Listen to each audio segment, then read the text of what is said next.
Hello प्यारे बच्चों, welcome back to my channel Chanderi tuition classes में आपका बहुत बहुत स्वागत और वेलकम है। तो आज हम इस वीडियो में डिस्कस करने वाले हैं कक्षा 5 की हिंदी की रिमझिम की किताब का चैप्टर नंबर 10 और पाठ का नाम क्या है, एक दिन की बादशाहत। इसको हम पढ़ चुके हैं, बहुत अच्छा है।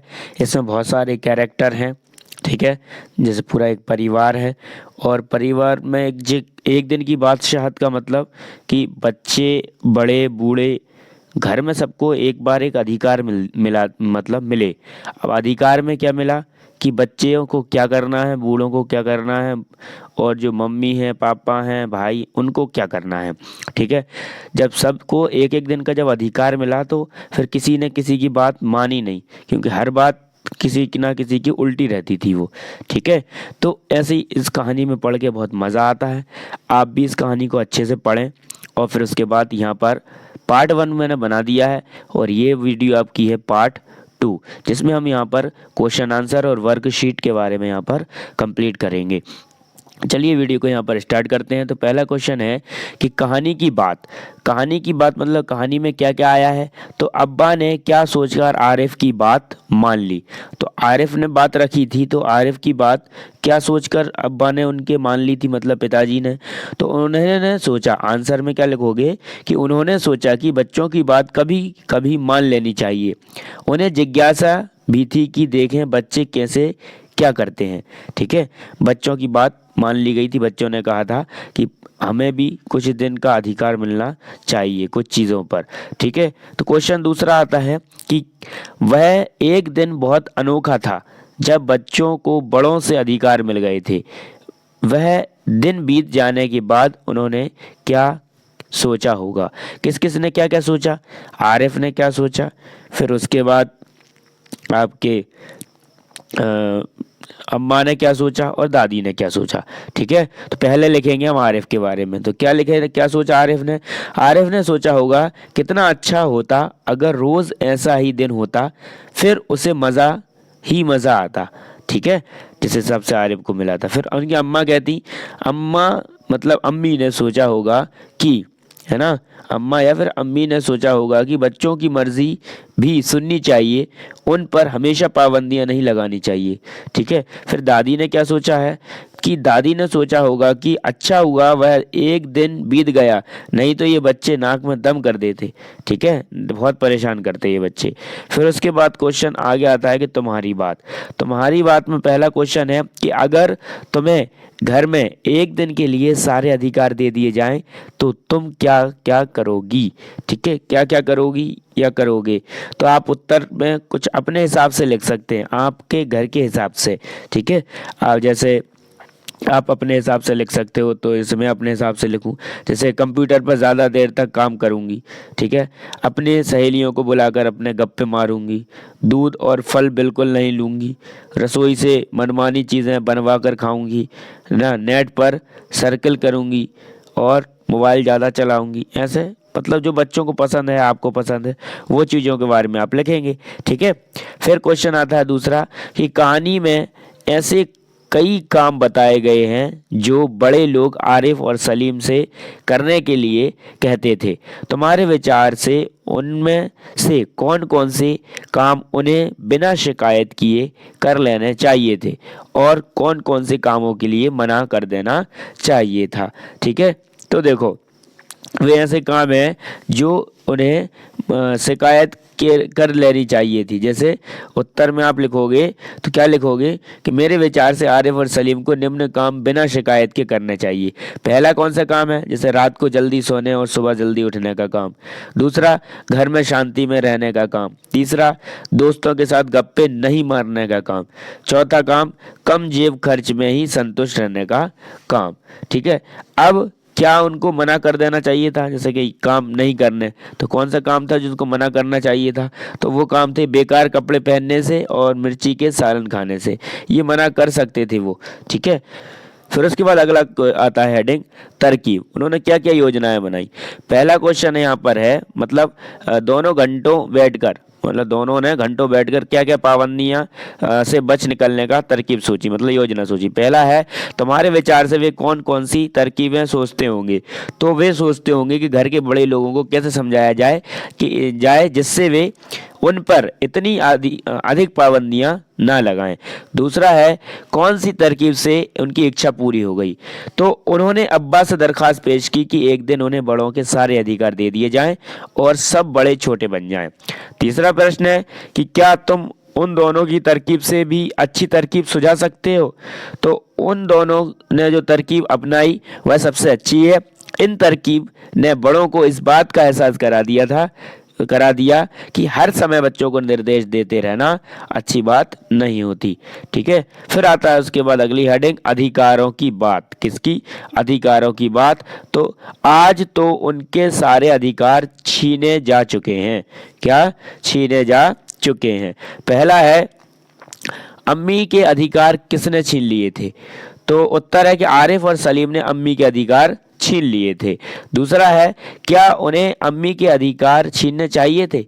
तो कायदे से तो उन्हें अम्मी के अधिकार नहीं छीनने चाहिए थे, लेकिन उन्होंने ऐसा इसलिए किया क्योंकि वे इस बात से काफ़ी परेशान हो चुके थे कि उन्हें अपनी मर्जी से चयन करने की भी इजाज़त नहीं थी। ठीक है, अपनी मर्जी से क्या नहीं करने की इजाज़त, कुछ भी काम करने की उनको इजाज़त नहीं थी, परमिशन नहीं थी।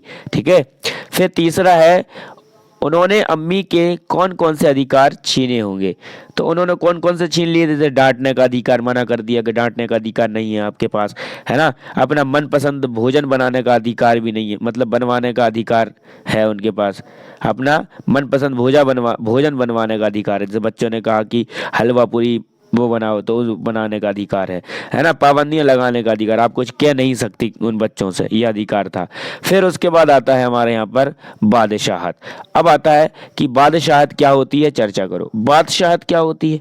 तो बादशाहत शब्द बादशाह से बना है। इसका अर्थ होता है बादशाह द्वारा अपने राज्य में अपनी मर्जी के अनुसार हुकूमत चलाना, मतलब काम करवाना। जैसे अब हुकूमत अब राज्य में तो चला नहीं पाएंगे, तो घर में मतलब बादशाहत का मतलब क्या हो रहा है कि घर में वो अपनी मर्जी से काम करवा सकते हैं, और काम नहीं करना है उनको तो उनके पास अधिकार है, वो मना भी कर सकते हैं।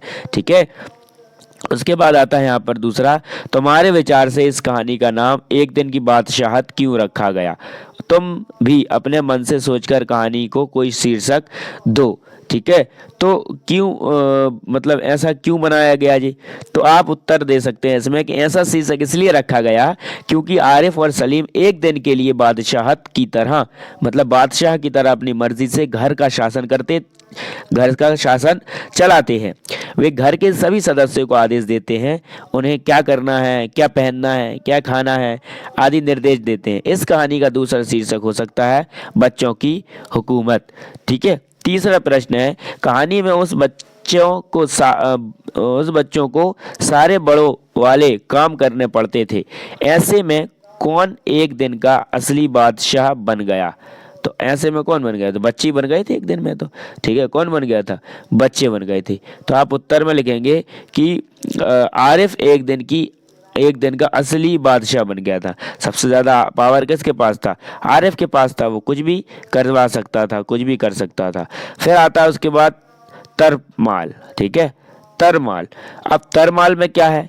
देखो तरमाल में क्या लिखा हुआ है कि रोज की तरह आज वह तरमाल अपने लिए ना रख सकती थी। ठीक है, प्रश्न है यहाँ पर, देखो क्या कहानी में किन किन चीजों को तरमाल कहा गया है। ठीक है, किन किन चीजों को तरमाल कहा गया है। तो तरमाल कहा गया है अंडे और मक्खन को तरमाल कहा गया है। ठीक है, अंडे और मक्खन को। दूसरा प्रश्न है, इन चीजों के अलावा और किन किन चीजों को तरमाल कहा जा सकता है। तो हलवा पूरी, है ना, मालपुआ आदि को तरमाल कहा जा सकता है। फिर उसके बाद आता है उत्तर, कुछ ऐसी चीजों के नाम बताओ जो तुम्हें तरमाल नहीं लगती। ठीक है, तो आप उत्तर में लिखोगे इसके हिसाब से लिखना है। तो तरमाल क्या नहीं लगती? जैसे कि दाल है, चावल है, रोटी, पॉपकॉर्न, मूंगफली और जैसी आदि ऐसी चीजें हैं जो तरमाल नहीं लगती। फिर अगला क्वेश्चन आता है कि इन चीजों को तुम क्या नाम देना चाहोगी, सुझाव। ठीक है, तो अब आपको बताना है कि इन चीजों के क्या नाम आप दे सकती हो। अगला प्रश्न आता है मनपसंद कपड़े। तो बिल्कुल इसी तरह तरह तो वह आरिफ और सलीम से उनकी मनपसंद कमीज उतरवा कर निहायत बेकार कपड़े पहनने का हुक्म दिया करती थी। ये आप अपने हिसाब से इसको स्वयं में आंसर लिख सकते हैं। ठीक है, आप अपने हिसाब से इनको क्या कर सकते हैं, आंसर लिख सकते हैं इसको। जैसे इसमें क्या क्या आया है कि कौन कौन सी चीज़ें हैं जो तुम्हें बिल्कुल बेकार लगती हैं, पहनने में बताओ, खाने में बताओ, काम करने में और खेल में। तो ये आपको अपने हिसाब से खुद को भरना है। फिर उसके बाद आता है यहाँ पर कि हल्का भारी, है ना। इसमें हल्का कौन है, भारी कौन। तो प्रश्न है कि इतनी भारी साड़ी क्यों पहननी है ना, पहननी है। यहाँ पर भारी साड़ी का मतलब क्या है, अब आपको आंसर बताना है 4 ऑप्शन में से।